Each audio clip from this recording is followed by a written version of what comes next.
I could have spent this entire shoot on location. We saw so many incredible places.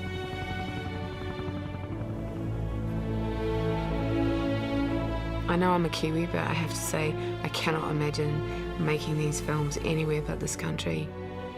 Amazing. Wherever we went, it was an extraordinary experience. And here we were making a film. Go, go, go! A New Zealand film, The Hobbit.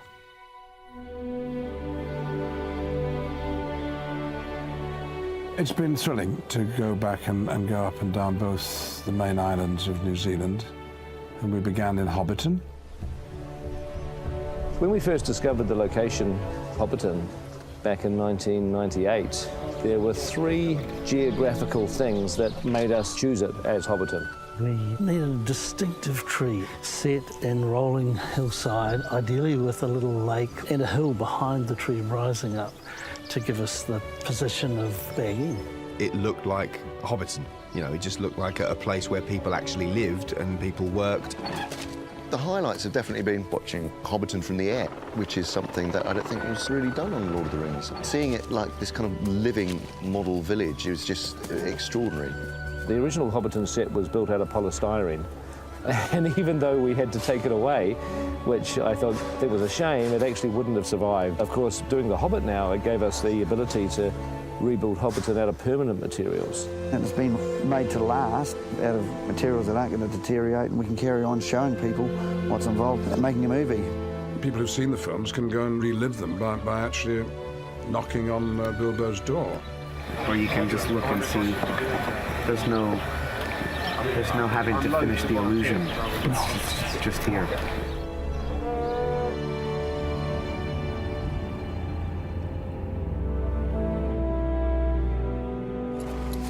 Camp here for the night. Billy, Killy, look after the ponies. Denise Bluffs is its volcanic activity has brought the rock up out of the ground, and there's these huge shafts of rock. It looked like something from Jurassic Park. You can't get any helicopter shots coming over from the back because it's behind it's just ply it's just and scaffold. But it'll all come out, I think, in a couple of weeks. And then there's going to be a permanent one put in place for as a tourist attraction. The beautiful rock formations, cliffs, and then down, down, down into the most incredible bush. It seemed ancient. There were lots of moss on all the great rocks. It seemed incredibly old. It's a lot of native bush in that area. It's a stunning location.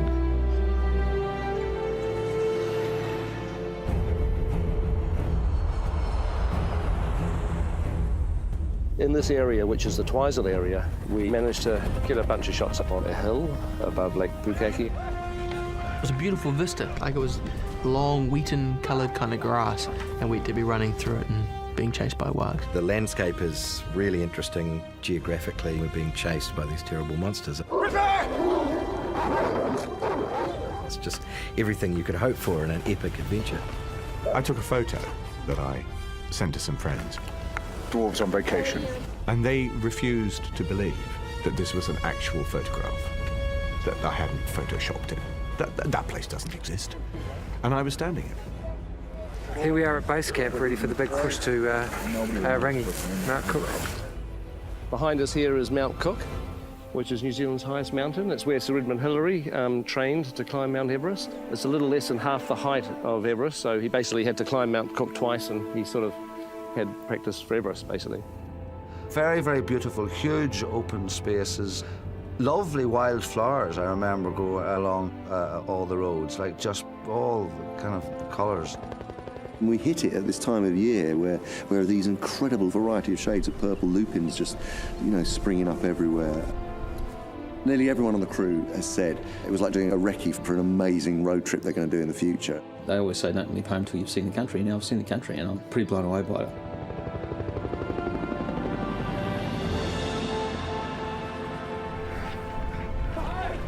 So, Strathtyre, central Otago, a pretty remote location. We wanted to use this location primarily because it's a chase through the rocks, wargs, after the dwarves. So I love the idea of doing a chase that was that spread out over a huge landscape.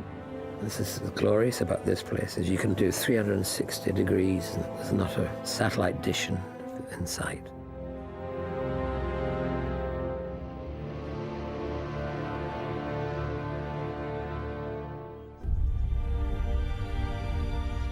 You know, when we all went to Queenstown, I'd never been there before, and it was just astonishing. I mean, a beautiful jewel, really at the bottom of the world.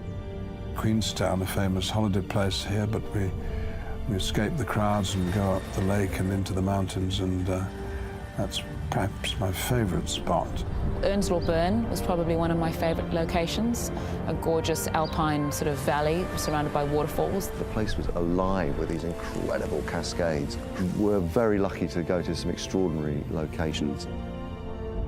A lot of the world's impression of New Zealand is that landscape. You know, the rolling hills and the mountains and the fjords. It's got everything in it. It's real, it's the real countryside. But at first you think, wow, what a good job they made. But it's not, it's the real thing. This is the Middle-earth I would always have pictured. Meanwhile, the backdrop is so beautiful, people will think it's CGI. It looks too perfect. You can use that as an advert for New Zealand if you want.